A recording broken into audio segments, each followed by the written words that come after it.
in the past couple of weeks, we've seen this amazing, really tragic super typhoon hit the Philippines. We've also seen, COP19, which is the climate negotiations going on in Warsaw right now. And so, I guess I'm just curious, straight off the bat, do any of you see any ways of talking about either these extreme events or these big meetings, of ways to get those things, which are kind of inside ball, out to reach and connect with the broader public? Happy to jump on that one. I think framing climate change in terms of recent extreme weather events presents useful opportunities, but also significant challenges. It is a way to engage people and direct the conversation towards an important issue, a way to frame it for people to see important issues, but I think also climate change is not necessarily, extreme weather events aren't necessarily the most important short-term issue that can, some minutes here. I guess climate change for extreme weather events may not be the most immediate threat, extreme weather events, and there are other issues related to climate change like drought that scientists may have higher confidence with than what climate change will mean for extreme weather events in the next century. Look, I mean, there's basic physics. The warmer the temperatures get, the more moisture is absorbed into the atmosphere, the fiercer storms we have. I mean, there's just basic sort of causal links. You cannot ever say one storm is directly attributable to climate change, but you can say that these storms are getting fiercer, more frequent, and coming with greater ferocity. And the Philippines is an example where they've had typhoons since time immemorial, but this one is, I think, taking a much bigger toll in the past. I haven't done the exact comparisons, but the storm surge that we see with rising tides is what's contributing to the most damage. And I think with the Philippines, you see that, I'm not sure what the latest numbers are, but at least 6,000-7,000 lives already taken, and these storms are just going to become more and more frequent. So I actually see extreme weather events as a tie, and it's funny because scientists are very specific and very careful not to make sort of exaggerated claims, but I think if we stick to this notion that storms are getting fiercer and more frequent, we're in pretty safe quarters. My perspective on this comes from working as part of a global network of activists. To address this point, I think the safest analogy, and the one that I default to, is that climate change causes extreme weather in the same way that smoking cigarettes causes lung cancer. Not everyone who smokes cigarettes is going to get lung cancer, but if you smoke cigarettes, you're much more likely to, and it's safe to say that there's a causal link between the two. But from the perspective of being part of a global network of activists, I think the best way to communicate about extreme weather events is to let the people who are the survivors of them and the people who are on the literal front lines of that speak for themselves. And that's what we've tried to do in response to this storm. There is a 350 Philippines network. They've been working on their role in the Global Power Shift campaign, which is a global effort to get events in every single country. And they see no problems connecting the dots. They know their own history, they know how often storms have hit them before, and they know this is new. And they show no hesitations, and I think their courage and their confrontation of this issue is the best way to begin communicating about this, because they have the most compelling stories, and they can tell you in probably better detail how this is affecting their lives than I ever could. And the climate envoy to the Warsaw talks actually went on hunger strike and said, I'm not going to eat until you guys come to some sensible climate action on this most grave threat. And I'm not sure where that stands now, but I think that speaks for itself. So do you think that those kinds of actions, do you think that these things have penetration beyond the folks that we're talking to on a normal basis? Have you seen people responding to those, whether it's the hunger strike, putting folks in the Philippines in front of a camera to say, this is what my life, this is how I was affected. Have you seen any kinds of ways of those things making a broader impact? Or I guess if anyone else has anything that they've seen in their work as well. I would definitely say that from a strategic standpoint, we've been very carefully watching the polling numbers on public opinion, extreme weather, and climate change. And there's a lot of polling out there that shows that people's opinions are motivated by extreme weather. Just to give the most recent example that I have here, there's a poll of Australians, and 28% of Australians report that they are more certain that humans are causing global warming now than they were 1 year ago. So that's great. And of those 28 people, 68% of those cited extreme weather as a primary motivation for why they changed their opinion. And there's a lot of other polling out there that shows that people are motivated by what they personally experience, or by what people they know personally experience, more powerfully than what a scientist what do they know about that scientist's background or who they are, what that scientist will tell them. And I do think that that those polling numbers show that talking about extreme weather and connecting it to climate change is extremely valuable, but it does present potential pitfalls in that the science on extreme weather and climate is really complicated. So different types of extreme weather can be connected to climate change to varying degrees, and you know, it's really easy to kind of throw it all together, but especially in the climate space, people will call you out on it, and depending on where you are of backlash, you know, that can end up being a problem. So, you know, for example, on hurricanes, sea level rise is one of the impacts that we are most sure of. So sea level is rising, that contributes to the storm surge that's associated with hurricanes. But, you know, if people start asking, are hurricanes increasing right now? Are they getting stronger? Are they getting more frequent? That's a little harder to respond to. You have to get into a lot more complicated science for that. And when you talk about future predictions, hurricanes in the future, sorry, I'm getting really sciencey here, but in the future they're predicted to get more intense, but not necessarily more frequent. So, you know, you get into this whole world of making these distinctions, and you know, that's a big challenge in communicating about extreme weather, I think, because it's so valuable, and it's also can be difficult sometimes to extract the overall message from this really technical science that I just spent a lot of time talking about. But I would say there you also go. that from an extreme weather standpoint, it is important that convey that this is the sort of thing we can expect, and this is, like you mentioned, not every event is directly attributable, but it's the sort of thing we can expect. And from a media perspective, at least, I think it's important to also frame things in terms of people. And like you mentioned, the UN climate envoy from the Philippines, and also from a grassroots activism standpoint, the story earlier this year of the anti-fracking nuns in Kentucky, convent of nuns who opposed a natural gas pipeline development in Kentucky. I think framing these stories in sort of a very personal and human-focused way beyond science is another way of engaging in the mainstream. So I'd just like to jump in and say, if I would think that a lot of you are probably familiar with the Center for Research on Environmental Decisions Psychology of Communication, Climate Change Communication Guide. If you aren't, I would recommend it. Their number 2 tenet is translating scientific data into concrete experiences. Excuse me. And I do think that extreme events offer these types of tangible experiences and examples that allow us to point to the risks that are inherent in climate change and the ways that we can possibly try to prepare or plan for the changes that science is telling us are to come.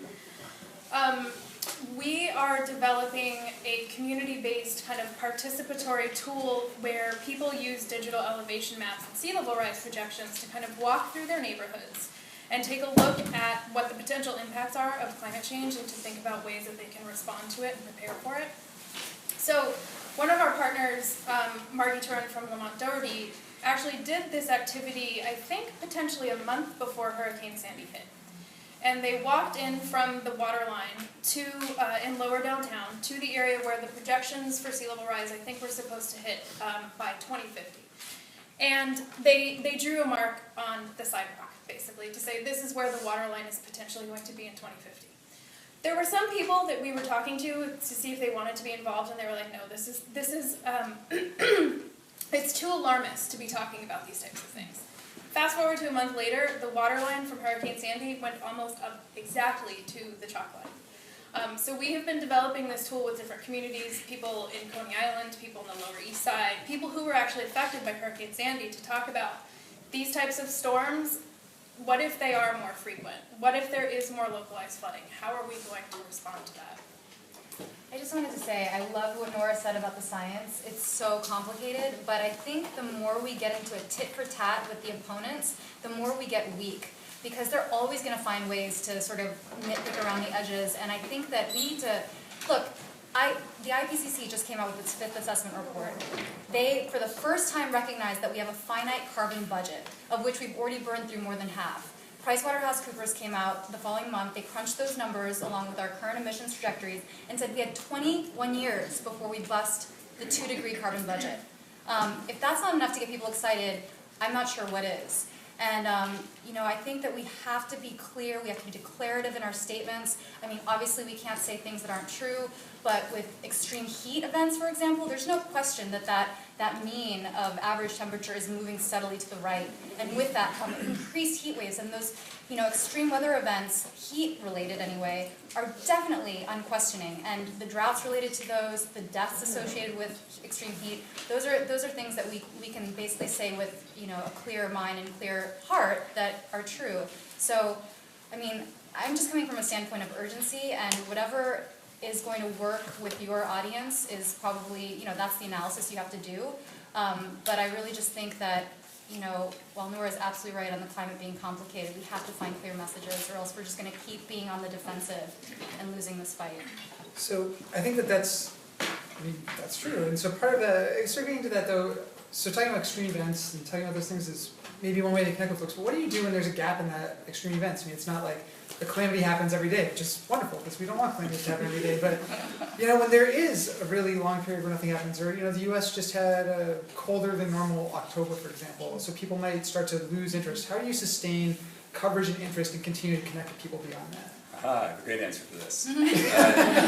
My answer to most things is to organize. It's been a year since Superstorm Sandy in New York, and thank God there has not been another storm, because there would be tens of thousands of people totally unprepared for it. But on the first anniversary of the storm, there was a demonstration in Lower Manhattan that I helped organize, 350 worked with, and that's working on making sure that the billions of dollars that are supposed to be coming to the city and surrounding areas are spent in a just and equitable way, and that confronting inequality is a core part of rebuilding from Sandy. And anniversaries, demonstrations, vigils, there's any number of tools that you have available to you to make a ruckus. And I think that finding ways to relate to extreme weather events outside of the news cycle, outside of just like, okay, this just happened, so we have to go on television and shame some deniers. Getting into the rebuilding process and really digging in with how people recover from these, I think is a really critical space for the climate movement. One, because it allows us to tell a much more complete story about the impacts of storms. It's not just sort of like this fade to static of just oh God, another pile of rubble somewhere. You actually work with people, you work with communities, and you begin to do the work of actually transitioning our cities to the kind of climate resilient, renewable energy based future that we need. That billions of dollars is coming to New York. We need that money to build the seawalls, to make our community safer, and I think that's a crucial space, strategically speaking, but also in a communications way, because you can keep doing that for years, because it's going to take forever, a really long time to rebuild. So do you think that there are ways to connect with the broader populace? I mean, that's something that I think vigils, a lot of people some people can relate to that, and I think that the chances are maybe, Wall Street bankers aren't going to relate to vigils necessarily. Maybe they will, I don't know, I could be totally wrong. Well, it depends but on how do you, vigil. That's true, but I guess how do you connect to that broader audience? I think that, that's great that we have the money coming in, we do have these different avenues, but how do you make sure that the money and the broader audience, all that comes together in that one place? Right, don't organize boring demonstrations, right, clearly. But,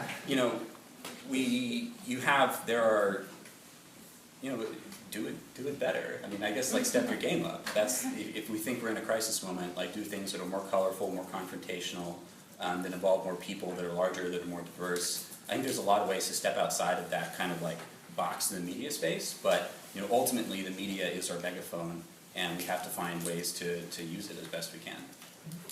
From the side of connecting these stories to media, I have to say I totally agree with that, and I just want to emphasize it even more in that when Climate Nexus and groups like Climate Nexus are really involved in connecting scientists to media around an extreme event, sending out materials on what are the connections, if you want to talk to an expert, if you want to interview someone, who do you call, and doing this outreach around the event itself. When there is no event, we do outreach around small events when there is no big event, you know.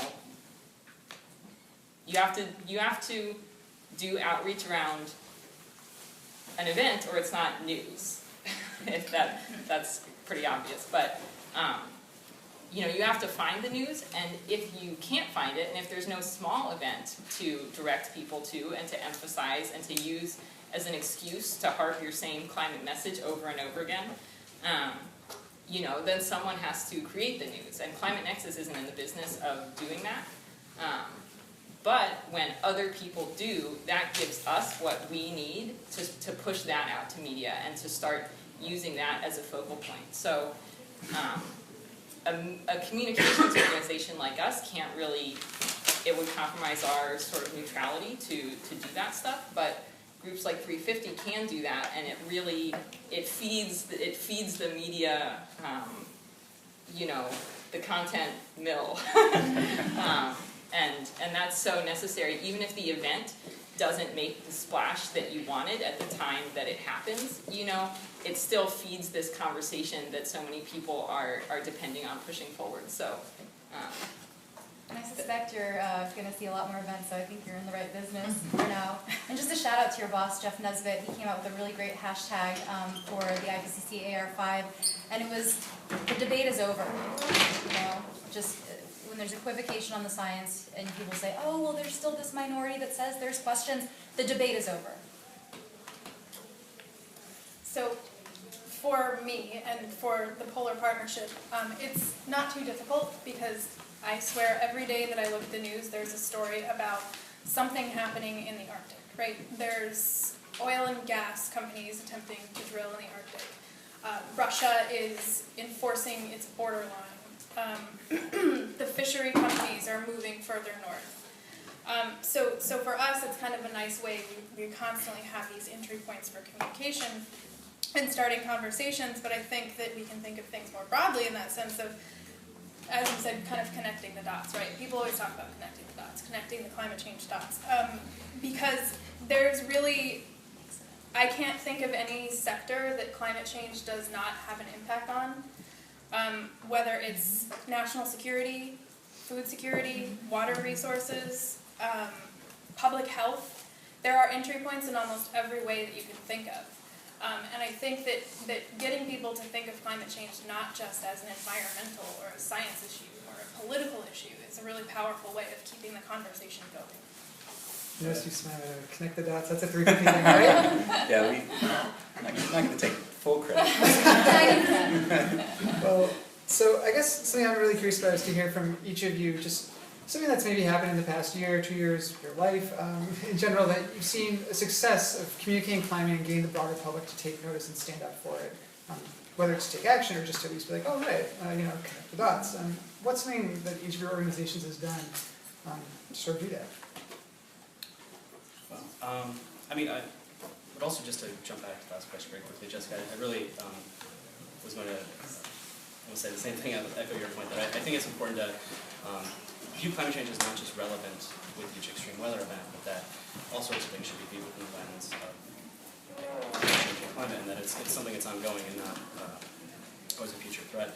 But in terms from the Huffington Post perspective, as a part of the corporate media, viewing success of stories through a quantitative metric of web traffic and social media reach is important, but I mean, it's a bit anecdotal, but I do keep an eye on the sort of comments and user engagement we do see in our stories, and I like to think that there is definitely a changing tide, and I've been with the organization for nearly 2.5 years now, and have noticed that there seems to be fewer prominent voices of climate deniers and people that jump on these people that do pop up the trolls and deniers and the users of our site, and really try and tamp down these sort of voices and speak out for the science. And I would like to emphasize that I think it's a changing world for media consumers, the mainstream media. That as you said, the debate is over. I think that message is really starting to get through to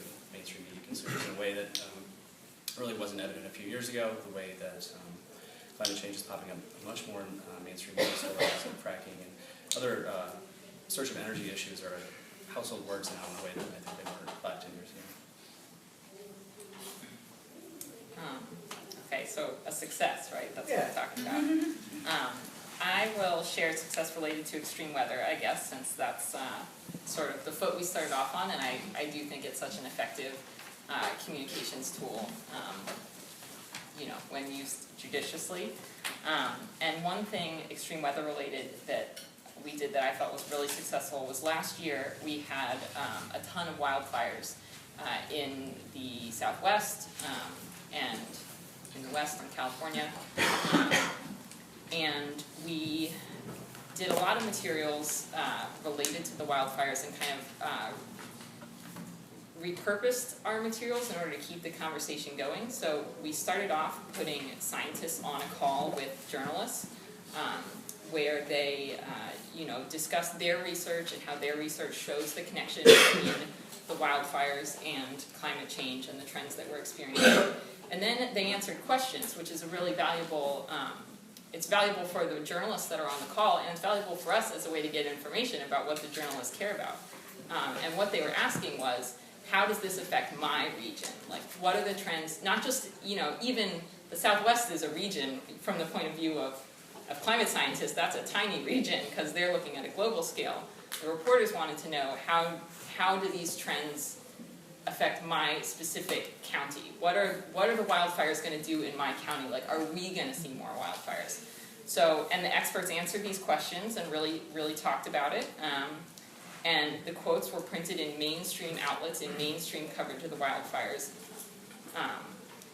Kind of just worked into the normal story about wildfires, which is how I think we really need to see climate coverage in the news more often, not just in the science section or the environment section, but like you said, worked into everything. So in Reuters, in USA Today, in a lot of mainstream news, it was in the mainstream coverage of the wildfires. Just by the way, this expert says that this is getting worse because of drought and because of climate change. And then we were able to take those quotes and, take them out of the call, use them later when more wildfires came up, and it became this kind of continuing conversation. And I just was very, very happy with how that got into the normal coverage, because I think that's how people need to see climate change as just part of what's happening, not something just for the scientists. So, hope that wasn't too long, but I think that goes along right with what you were saying before.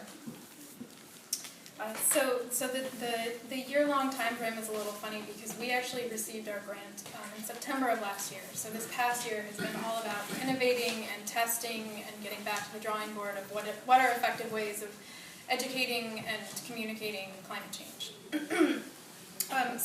We've done a lot of testing in classrooms here at Columbia with different graduate and undergraduate classes, and one of the kind of scenario/simulation games that we've tested, we always ask, well, how did you feel playing this game? Your effective response is very important. And one of the responses that stands out from one of the undergrad students we were working with is that I feel hopeful after playing this type of a game and after having this type of conversation in this classroom with my peers, that these types of tools can kind of engage us in successfully talking about what can be a very complex and overwhelming and sometimes scary issue. On a personal note, I was recently in Alaska for a math and science conference, and my colleague and I went to one of the glaciers that's just outside of Seward. And it was late at night. It's totally off season in Alaska. We pull up, there's nobody in the parking lot, and a family pulled up and said, "Can we join you if you're walking up to the glacier?" And we said, "Yeah, absolutely." So we start walking. It's this woman and her 2 kids and their sons, and of course they're from New Jersey because that would happen when you're in Alaska. And we're walking, and they start talking about it. They start asking us what we do, and we start telling them, "Oh, well, we're working on climate change issues, and we're focused on polar regions, hence our interest in coming to this glacier." And it seemed like there was a bit of hesitancy, a bit of kind of skepticism. But we talked to them in the best way that we could. I used the kind of terminology of just think about, you know, what we're putting into the atmosphere is creating a climate that's on steroids, essentially, kind of just trying to break it down into understandable terminology. And so we get to the glacier, we take pictures, and as soon as we turn around, there's a placard from the National Park Service, who I had recently found out has this whole climate change interpretation program, which I think is really fantastic because, side note, there are 270 plus million people that visit the national parks every year. So you can just think about the impact of if the national parks are talking about this to that large an audience. End of side note. The placard, the first line says, glaciers are very sensitive to climate change, and it talks about how much the glacier has receded in the past 100 years. And it was just the most perfect timing, because we had been talking to this family who, you know, were kind of like, yeah, okay, I don't know if these two are just crazy people that are from New York talking to us about, you know, their crazy science and whatever. And here it is, this placard that lives there, that's been put there by the park system. So for me, that was a really poignant experience. So the past year has been interesting for 350 as well. I'd say that the two things that we're doing differently than we were last year, well, one actually is something we're only not even totally responsible for, is the student-led divestment movement around the country, which I think has done like leaps and bounds to open up the conversation about whether or not fossil fuels have a future, and the answer is no. I think the divestment movement has done a better job than anyone yet to push that question to its furthest extreme and really raise like very profound moral issues with our current economy, the way it's managed, how democratic our schools are. I think it's really necessary, and I'm really proud for the little parts I've been able to play in it. The other thing we're doing differently is we're actually, as 350, we're sort of stepping a little bit out of our work focusing only on energy and fossil fuels. I think the climate movement has spent a long time thinking about sort of fossil fuel extraction and like getting the stuff out of the ground. And I think that questions we're starting to raise are how do we re-envision what a climate campaign is? Like what are the other pieces of the climate puzzle that we're not telling yet? And the action I described is happening near the anniversary of Sandy, I think, is an example of that. It was by far the most diverse event that 350's ever held in the United States. It was half in Spanish. We dealt a lot with immigration issues, with housing issues, with economic justice issues, because all these things intersect with climate change in really profound ways. And I think we need to push ourselves to do that kind of work better, because I think when we're thinking about getting beyond the echo chamber in terms of the climate movement and the climate space, for me that primarily means diversifying it and bringing in more non-white stories, non-white leadership, and like pushing those boundaries. And I think sort of re-envisioning what a climate movement or climate campaign is could be really profound. And there's just a few sort of like bits and pieces of examples. Most people don't really think of gentrification as a climate issue, but in New York City, the housing projects that are on the Rockaways were created to replace housing that was destroyed by the creation of Lincoln Center. And so urban redevelopment in Manhattan, pushing up rents, displacing people to the margins, actually made tens of thousands of people far more climate vulnerable than they would have been if we had effective housing policy in the city. So you start to think of like climate and like start to explode your definition of what a climate campaign is. I think you can really, that's how you sort of get outside the echo chamber and get into connecting with the other incredibly vibrant movements in the country that we have today. And I think that's really important. Totally agree. Diversification of this movement is so critical. For many people, conservative Republicans, for example, when they hear environment, their shackles are raised, or hackles are raised. And they immediately go on the defensive because for them, environmentalism stands for big government, more red tape, bureaucracy. And so I've had the privilege of working with Eli Lehrer recently. Eli Lehrer is a former Heartland Institute member who, I'm not sure if you guys are familiar, but Heartland is one of the biggest climate skeptic organizations out there. They fund a lot of dirty science, climate skepticism. And Eli left in protest because in Chicago at the Heartland headquarters, they had made this giant billboard which had a big photo of Ted Kaczynski's mug, and the serial killer, I guess. And alongside his face, it said, "I still believe in climate change. Do you?"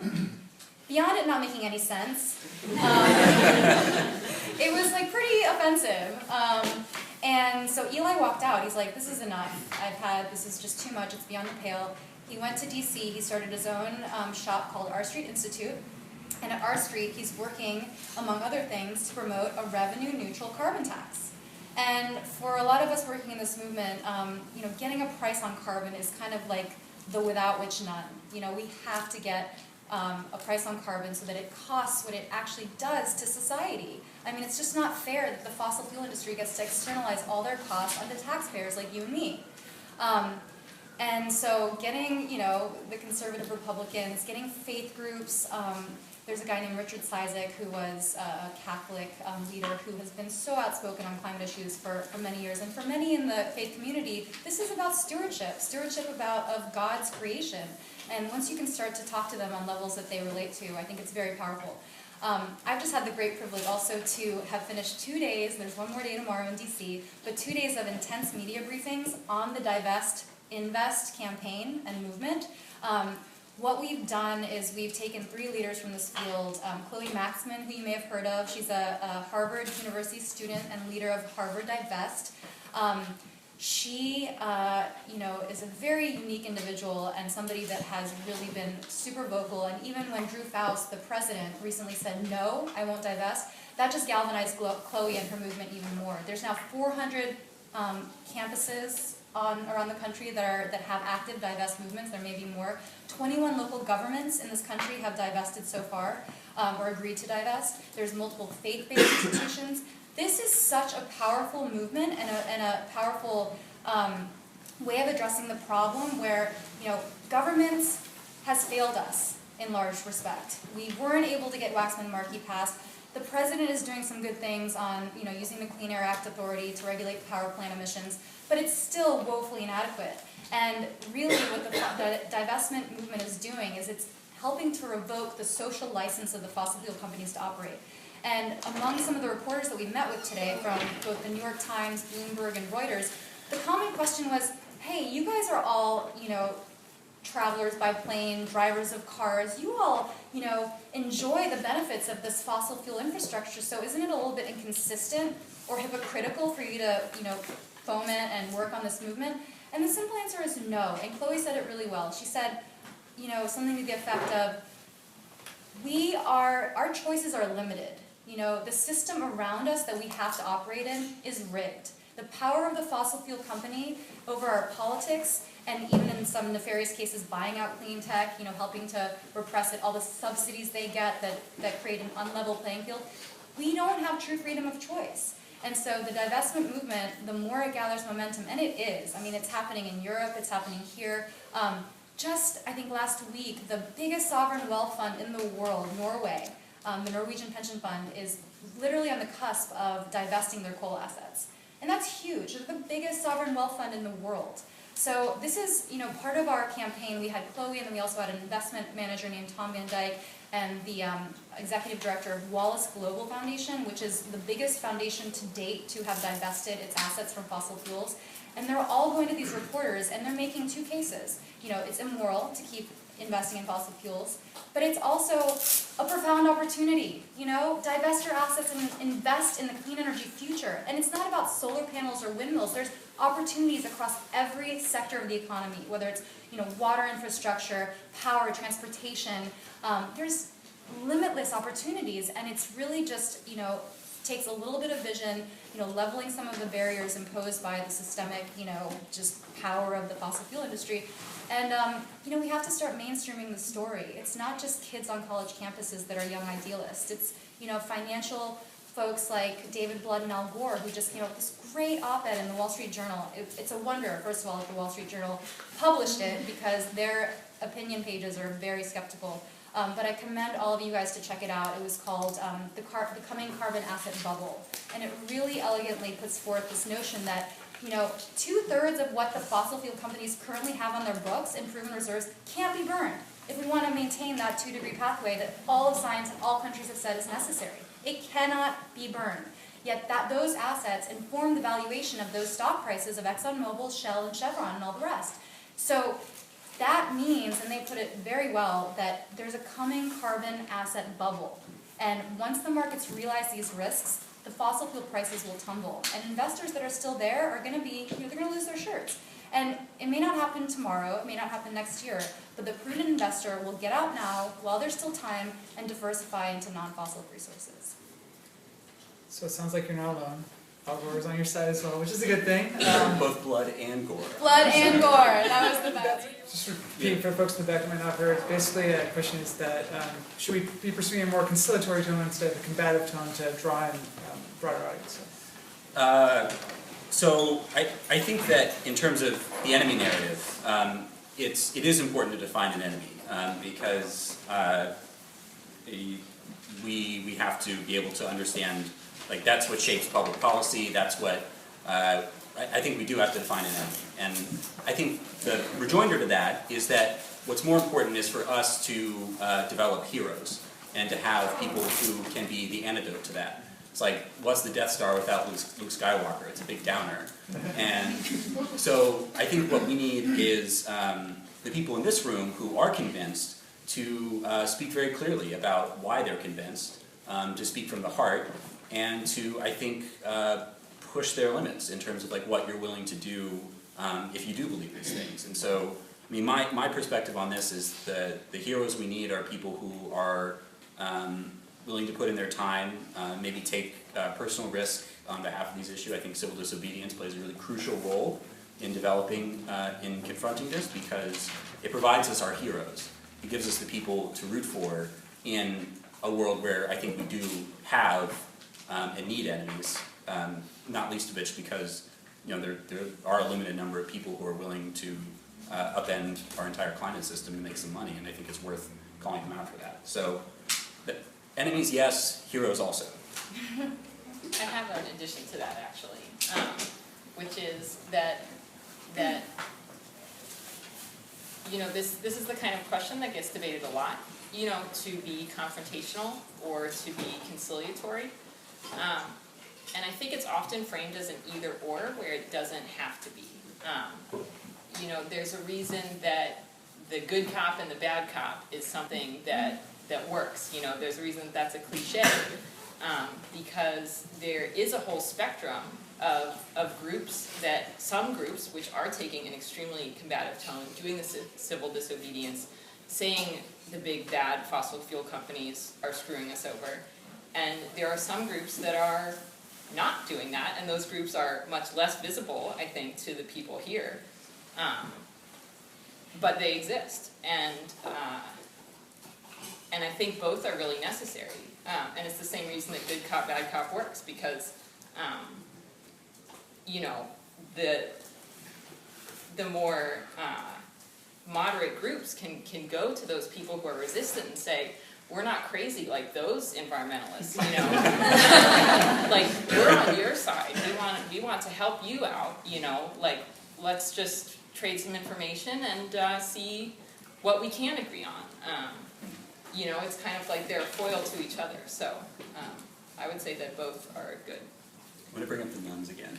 I would also add that I agree. I think the heroes and villains narrative is relevant, but I think there are also certain things that transcend the left and right, black and white political boundaries. That I think there are things that appeal to multiple groups, and you look at gains in energy efficiency in the U.S. in recent years that are a major factor in decreasing U.S. CO2 emissions in recent years, but also help save money. And I think there are other things that carbon tax has previously been supported by Republican lawmakers in past years before a greater shift in the past few sessions of Congress. But I think there are things that we can, in energy innovation, investments from the private sector, other ways that I think can transcend political boundaries and people can work together towards solutions.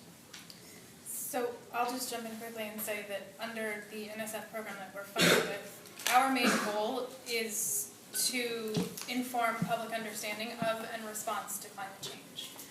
We actually do not do any type of advocacy. We don't say anything about what is good or bad or what you should do or should not do.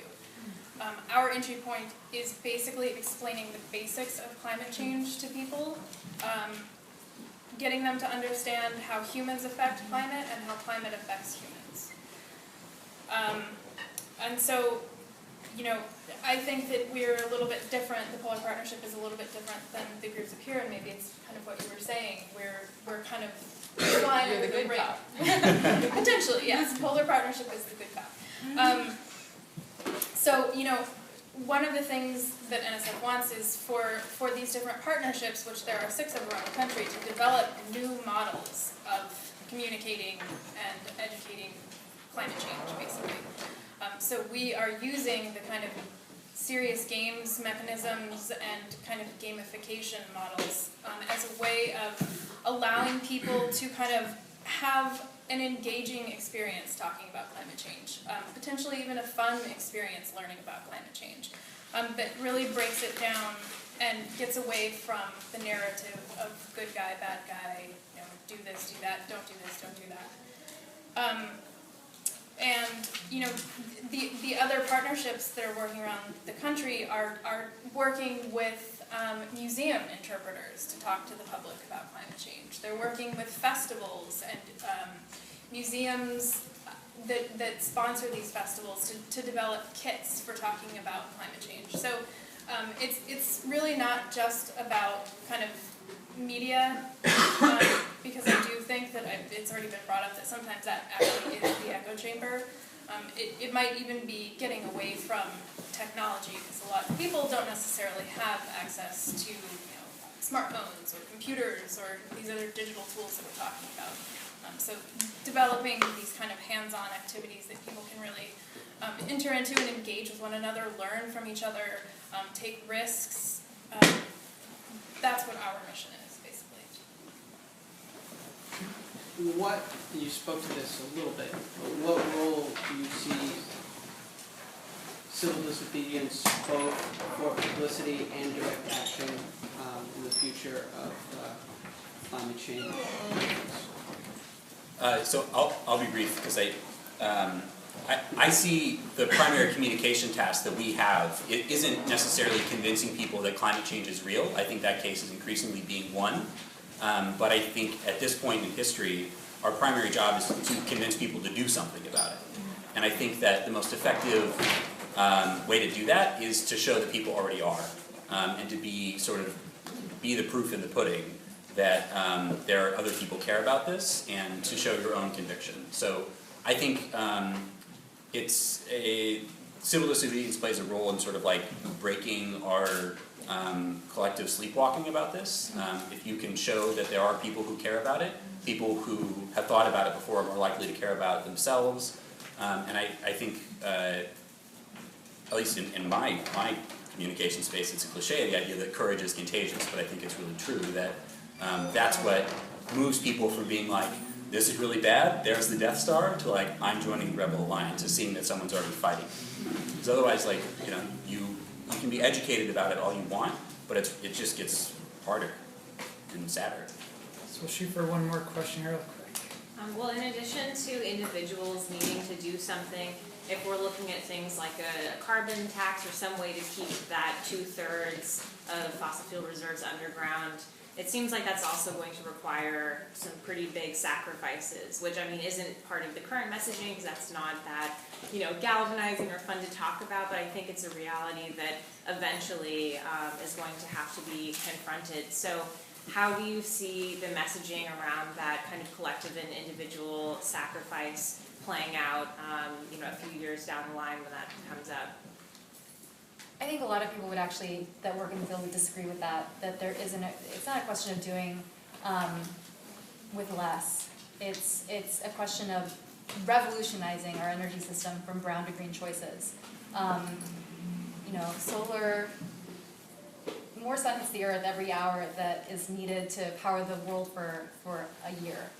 So it's really, at this point, we we have to deploy, we have to develop, we have to unleash these technologies. They're already swooping down their learning curves, but the National Renewable Energy Laboratory, it's the president's own lab, has said that we can achieve 80% renewable penetration to fulfill our grid needs, not based on a reduction in demand, but fulfill our current needs by 2030, or is it 2030? 2050, without any new game-changing technology. Like, these technologies exist, they're ready to go, but we still have like a woeful lack of deployment. And as long as we have this sort of stranglehold on the power system by the fossil fuel companies, we're gonna continue to suffer. But I think this narrative of lack or narrative of sacrifice, it's inherently flawed, and it's not true to boot. There's been a lot of polling around this, and that's the number one sort of refrain from skeptics. They say, we'll have to go back to the dark ages if we, listen to your advice. And that's just simply not true. We have unbelievable, again, it's not even just solar and wind, but it's geothermal power, distributed generation. We no longer, necessarily must have a utility grid infrastructure where there's a centralized utility that's feeding the community, but we can have localized distributed generation, small scale wind farms and solar farms that can power the region around it. And man, technology is a phenomenal thing, and it's really just I think a lack of imagination and a lack of vision when people say we can't do it. Also, just to say it, carbon tax is like gravy train. Like, we could end austerity, we could end budget cuts, we can make education free. Like, I actually very much disagree with the idea that we need a revenue neutral carbon tax. We need to confront like the crisis that is austerity in the country, that is like kicking people out of school, giving them more debt, cutting their health care. We can make the MTA free, $0 Metro card by imposing congestion pricing in New York. And all right, like taxing people driving cars, but you give everyone else a free Metro card, gravy train. So I think that like you can flip that on its head, and I think it's like by actually seeing, and this is what I mean by like sort of exploding the idea of what a climate issue is, public transit, public housing, we can confront all of these things in one fell swoop by adequately taxing the super rich, crazy people who are trying to end the world. It's a good deal, right? I would also just add that, in addition to talking about things like carbon tax, it's also really important to talk about how we are going to prepare for the future that we're facing. People can use the narrative of, we're going to have to do without all of these luxuries. Well, the city did without a whole lot of very basic needs for a week, and there are many communities who still don't have those needs met, whether it's electricity, whether it's water, whether it's transportation. So if you start thinking forward about, the future that we want to have, knowing what's to come, we can start working backwards from that, kind of backcasting to say, well, yes, climate change is happening. The X, Y, and Z are bound to happen more frequently, and it's going to affect our society in this way. But how do we want to respond to that? How do we want to prepare? How do we want to be more resilient? And not just, how can we mitigate, but how can we also adapt? I guess since we seem to maybe be going down the line here, I would like to use the idea of sacrifice as a segue to some of my favorite social science research on how people process information. And it's the research of Kahn. I just love it. I think it's so relevant and so underappreciated to anyone who's trying to communicate such a difficult issue. He's at Yale. Yes. And he has kind of conceived of these axes that people can be plotted against in terms of their values. And one of them is individualist and communitarian. And he asks people questions, that are not related to climate change to kind of determine where they fall on these axes. And more or less, the research shows that where you fall kind of on that spectrum comes from your culture, and it's very deeply set into you, because that's the values that you were raised with, basically. That's really hard to change. And for someone with a communitarian worldview, the idea of sacrifice and of us banding together and, you know, doing without for the good of our future children and for the good of, you know, the poor people in the world and the people in the countries that are most at risk is something that's totally galvanizing. It's like, together we can do it. To someone with an individualist worldview, hearing that kind of messaging is anathema. It's like that, I want no part of that, you know. So it's a very different type of messaging around sacrifice that would appeal to someone on that side of the scale. And what we've kind of been using, and I mean, I'm open to further ideas on what the best way to do this would be, because it's a very difficult problem, but we emphasize costs, and you know, you got at this too with the idea that with Sandy, people did without a lot of very basic needs. It's not like giving up luxuries. And so, you know, to appeal to the more individualist people, we would talk about risks and benefits and rewards, and not try to deny the fact that mitigating climate change has a cost, but just showing, you know, the greater risks and costs that we face by not doing it, and, you know, how we are actually ending up better off through that. So, you know, it's just sort of different ways of approaching the same question. What do you see are the costs of mitigation?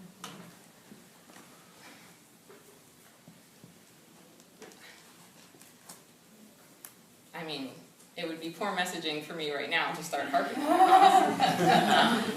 But it takes time and energy and money to make these changes, you know. I would certainly say they're worth it, worth it many times over. But it's not like someone will snap a finger and our clean energy economy will just appear, you know. That's what I'm referring to as a cost, not in the sense that it is a net cost necessarily, but people see the time and money and energy that goes into building a new solar plant or a wind farm or lobbying or any kind of action, and they see cost, you know. So that's what I meant by cost. Makes sense. I mean, my former boss, Hal Harvey's a really big thinker. He talks about the cost of delay, and it's just basically summarized in this idea that, you know, if we were to start cutting emissions last year and wanted to meet our 2-degree goals, we'd have to probably cut by about 2% a year. But the longer we delay, the steeper those cuts are going to have to be. So say we delay until 2020. Jim Hansen's coming out with a new paper this next month. He says the cuts will have to be about 6 to 9% annually. And that's going to be an economic shock.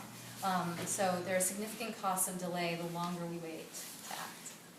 So I guess on that note, we should probably get acting. So I want to thank you all for being here. I want to thank Kathy and Sustainable Media Lab for hosting.